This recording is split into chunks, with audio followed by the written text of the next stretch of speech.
So the boy had a future. The guy is a killer. But I'll refer him as a killer because of what he did to my brother.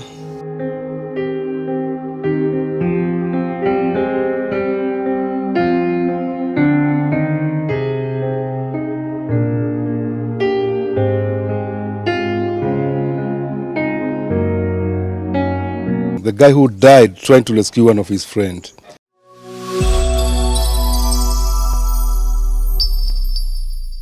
Hello guys, this is Mr. A Lot More, your senior Udaku reporter, and of course a lot more is coming. I am coming to you live from Kiambu County. Niko hapa kupiga story na familia ambayo ilimpoteza mmoja wao mwezi uliopita na alizikwa last week. So we are here to hear about the story because it's a bit confusing. Mambo mengi yalifanyika, so tuko hapa kujua mambo iko namna gani, because what the family wants is justice for their son, because they claim that the killer is a fugitive of the law. Inakuaje bro? Poa sana bro. Kwa salama? Kabisa. First of all, pole sana for your brother. May his soul rest in peace, Joseph Wakangu. Ebu tuambie unaitwa nani, unatokea wapi, na pia utupe story chenye kilifanyika. So my name is Samuel Ngangara, brother to the late Joseph Wakangu Ngangara, who left this world on 8th October on a Sunday morning after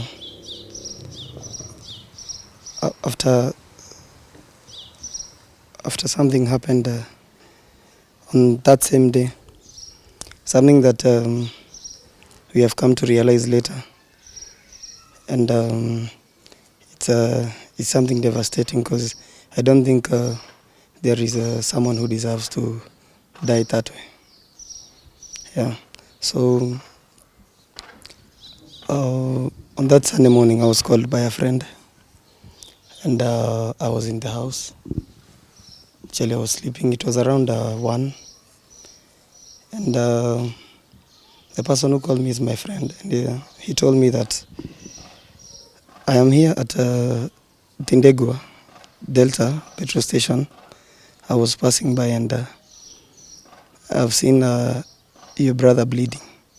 I think someone has attacked him, and he's bleeding.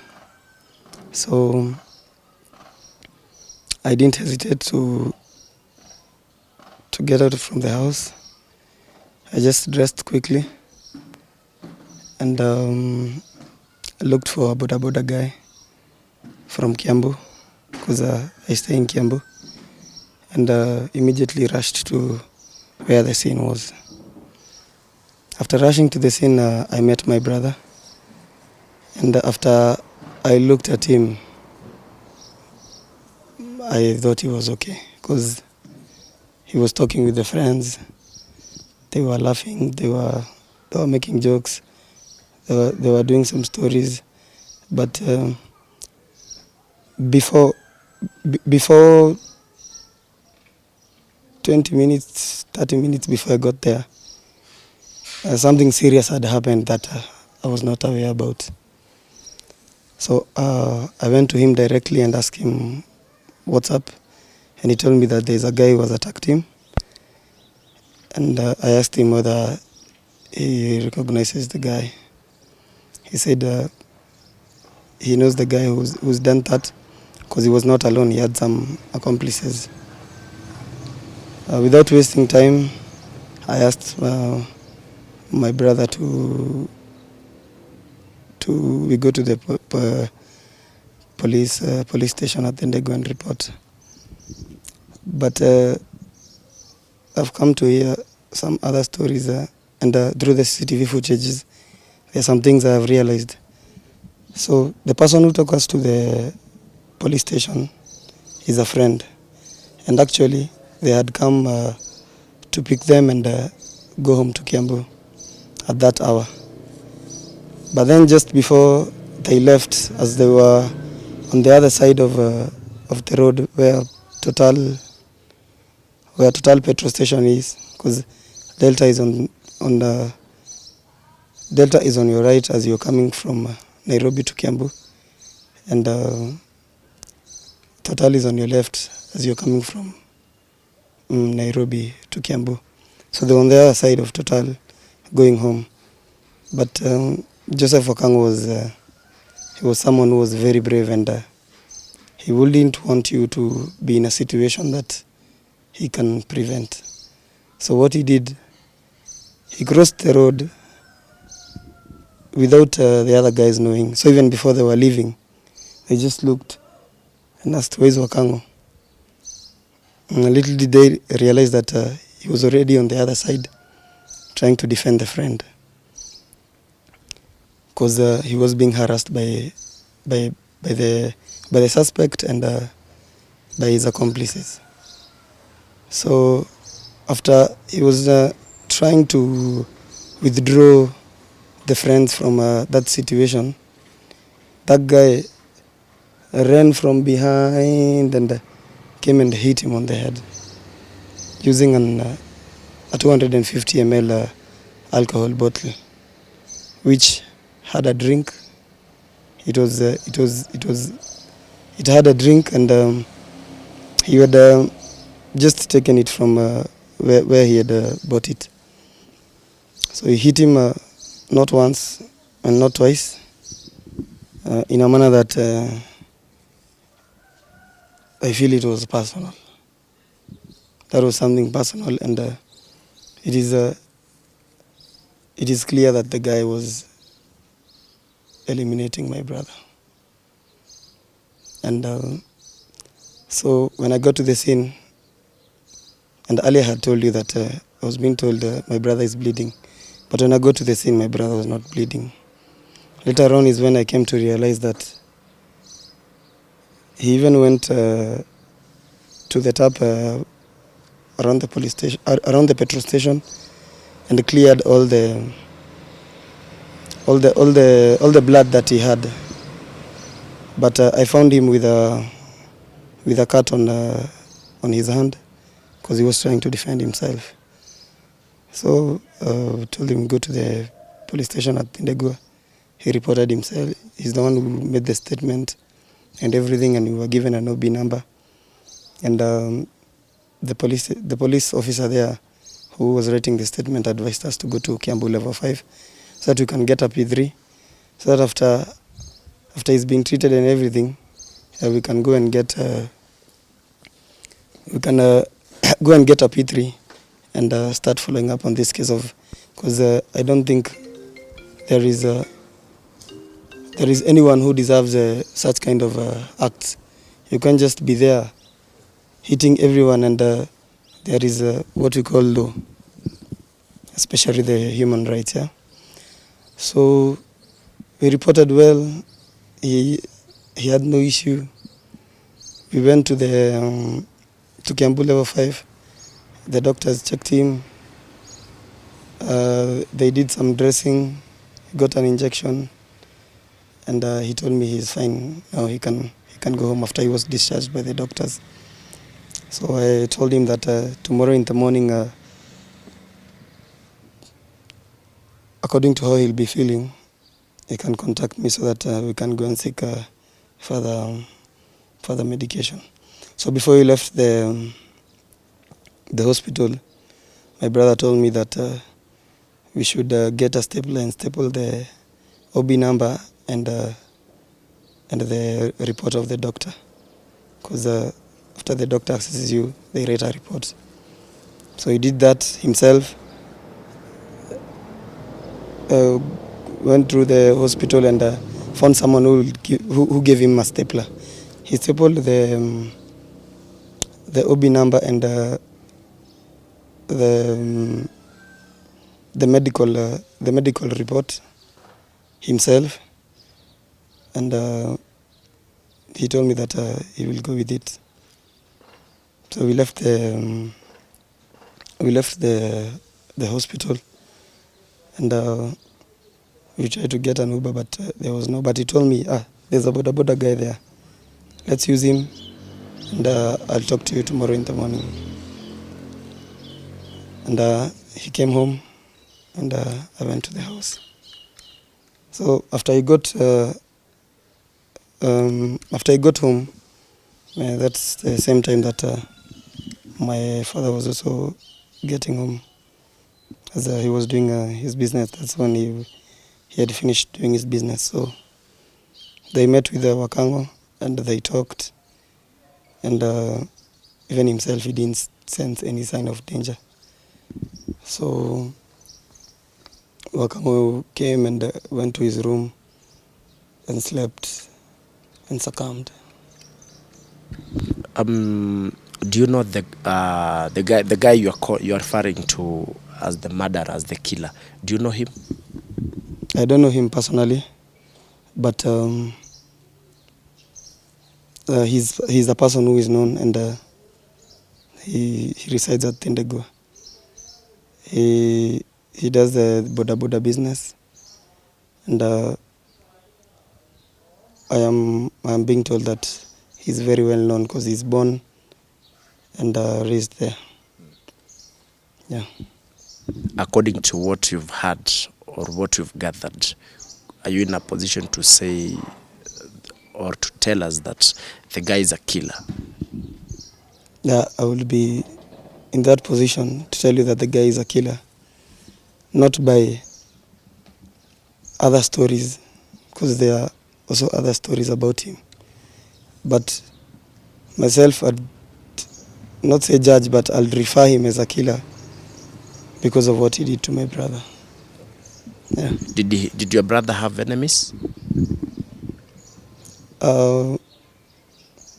Not that I know of, because my brother is a person who was very loving, very caring, and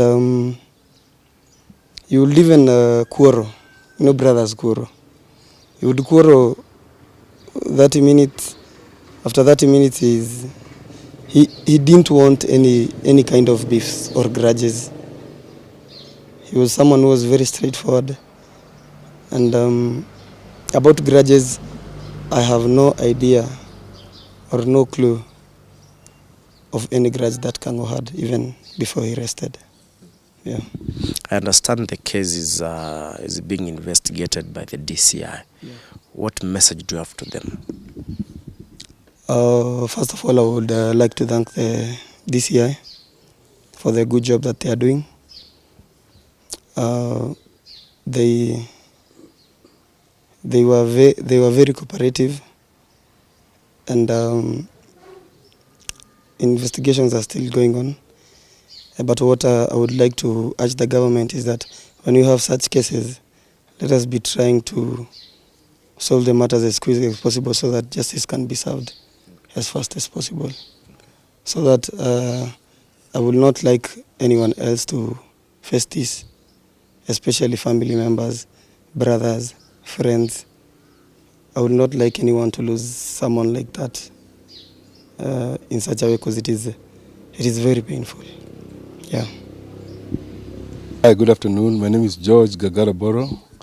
I'm the father to the late Joseph Wakango Ngara. What we're trying to check is justice, and justice must be done, because we don't want this fella to perform another killing to anybody else. So he needs to be tamed the soonest. Otherwise, according to this story, it was on Sunday 8th, when the madam called me, that's my wife, around 2:30, and informed me that when I wake up, if I had the chance to see Mr. Joseph, and I told him I didn't see him, but I did advise him to go and check him on his room. Then he suggested he want to go to knock to his room. So one of the workers requested to go and check on him. The time he went to open his door, he didn't lock the door. He found him lying on the bed. Only the shoe which were taken, all his clothes and the hat he had on them. So the guy checked on him, he touched on his pulse, he came out, then he called one of my cousins, the cousin went in, then he touched on his chest, he came down, the first guy was sent before went again. So by the time they were coming down from the upstairs and Madame was sitting near the priest, she saw their body language. And from there, without even being given the whole story, she started screaming.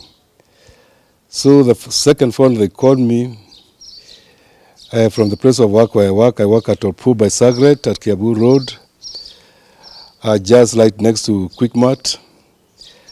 When I heard the screaming on the background, I didn't even tell anybody what's going on. I just took myself out, I took an Uber, I came straight to home, whereby by that time I found a gathering of people, too many people around. So I knew things are not cool. So the time I went upstairs to his room, I was so shocked the way he was, because even he had a foam from his mouth, and I came to conclude this must be a suicidal. But that was my opinion. So by then the police came, and when they are trying to prepare the body, they just happened to saw there's a scar on his head, and when they look a bit further, they came to a conclusion that's beyond their case, whereby they requested for DCIA and the crime scene people, whereby they came, and they took all the necessity things, taking the pictures, all those kind of stuff, and he was taken to KU, Kenyatta University Fall, where his body was laid, and they said because of the police case, the postman have to be done. Anyway, in short, it was on Sunday, and on Monday they didn't have an open appointment. So, and Tuesday was a holiday, so it was set on Wednesday of the same week, whereby the postmortem was done at 2 o'clock, which took about 3 hours. And the pathologist who did the postmortem, after believing us before he started performing the postmortem with all the kind of consulting and those kind of scientific, whatever they call them, so they started their work, and within those 3 hours, after they concluded or they finished their postmortem, it was so scaring, because even to his own ones, he said the guy had a lot of strength and was so strong, because within those hours, how he was walking to make a report, going to the hospital and doing those kind of things, he was even wondering how he was doing it, because his brain was almost damaged. So the time they gave us the result, he told us the skull was knocked, the brain was mixed with the brain, and those kind of things. And that's why the forms are coming, because when the oxygen couldn't move to the brain because the brain shut down, so those reactions of the body tried to perform, that's why he was the form was coming from his own or whatever. And to his word, he told us, God did what he can, because if the boy could have survived, he couldn't be the same again, because all the damage was done, and that's his own ones and his spot for the post-mortem. So for us, we have accepted everything, because you can't leave us what happened. But the most important thing is the investigation should be tried to be held up, because this guy, if he just stay wild, he can do anything like that. And according to the history of the neighbors from the hearsays, and I guess 99% can't miss what they are saying, he's not a straight person. He had done some other things which I heard they have been covered. I am not sure about it, but those are rumors what I'm hearing. But I guess to believe also he's not a great man. He's supposed to be removed from the community, the fastest. Because if he continue with that thing, he can make another family to go through what we are going. Anyway, I won't judge him. Let the God judge him and the government. But wherever he is, he needs to go to the nearest police station and surrender himself, because I don't think he will go far. The government has the machinery, and I would like to congratulate the investigation officers because they are trying their best, even though for us it's taking through. On this point, I also say a great thank you to all the friends who came up to help us financially, supporting, all kind of help we did. And for those who are here, for those who were at the funeral, I guess to believe what we are trying to talk about the boy, nobody can deny because of the love we had from the people. And I can say it once of the funeral of the young man who break the record of this praise, and the people are saying they have never seen such kind of massive people and massive funeral. So I'm also grateful for the team which is doing this work, because they are trying to help not only us, but any other family who have gone through like this, or the family who can encounter this. So I say a big thank. We have a lot to say, but we won't say it like at this time, because there's an investigation still going on, and we don't want to duplicate with what they are doing. So I say thank you very much, taking your time, and we really love you. And we really love those supporters, those who came to help us. Even I know we can reach any one of you at one-on-one, but I can tell you, may God help you, may God prosper you with your families, your friends, and everybody. We have no words to express ourselves, and may God bless you all. Thank you. What kind of a person was Joseph? What I can say about Joseph, for one, actually, he's a crowd poorer. And this one I don't want even to express or to explain a lot. The judgment was done on that particular day, whereby everybody see he's a crowd poorer. Mostly the youth from all over the corners of Kiambu. The youth from the church, the youth from the communities, the youth from everywhere, name it, anywhere. Youth from prosper family to the bottom, whatever. And I'm telling you, it's a great thing. A guy who had a future. A guy who had a heart of helping. The guy who died trying to rescue one of his friends. That's the person he was. The place he was working before even he resigned to go back to school. Like those people, the parents and the employers, they were coming every day, and they were giving the testimony of the person he was. He was all liked. And these were not trying to say so because he's not around with us, but he has made history by himself. Wow. What message or what would you like to tell the DCI? What I would like to tell the DCI, I know you are doing a great job. I remember there's a time I was summoned at Kiambu County Police Station, and we had the conversation. There's OCPD, there's DCI, most of those big people. And the worry was there was a kind of demonstration which were being planned, and it was actually kicking on the very same day. But we talked with them, we cooled everything down. They sent me back to the youth to tell them they'll do what they can. And we are still waiting for it. I did my part to stop them because they were prepared to do one of the massive demonstration. They were joined and been joined by some from Nairobi, Kiambu, everywhere. But I cooled down the youth, and we are not happy about it. But I told them, because of the love of Wakangu, let's stop that demonstrations. So what we would like to see, as you send me to this youth, and I settle them down, I also need the justice to be done for my son. And I know you are doing a great job, and I'm very happy for the reading investigation officer.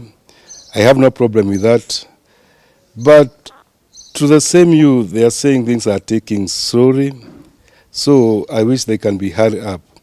And to hurry up the things, it will remove this gentleman from the community, because we don't know he's the second detention and we don't know the harm he's going to do to the community again. I'm very sorry for losing your son. May his soul rest in peace, and we hope justice will prevail. Yeah. And to be sincere, he died a very young man, 21st years to lose your life. I know that's the years that God has given him, and he had the purpose for all those years, but we are longing to be with him for many days, but we can't judge from a God who's a God did what deems nice to him. Thank you very much. Perfect. Thank you so much, guys, for watching. That is the story of the late Joseph Wakango. And we hope the DCS is going to do everything they can under their power to deliver justice for Joseph. Thank you so much, guys, for watching. Tell me what you think about this story up kwenye comment section, and I will see you on the next one.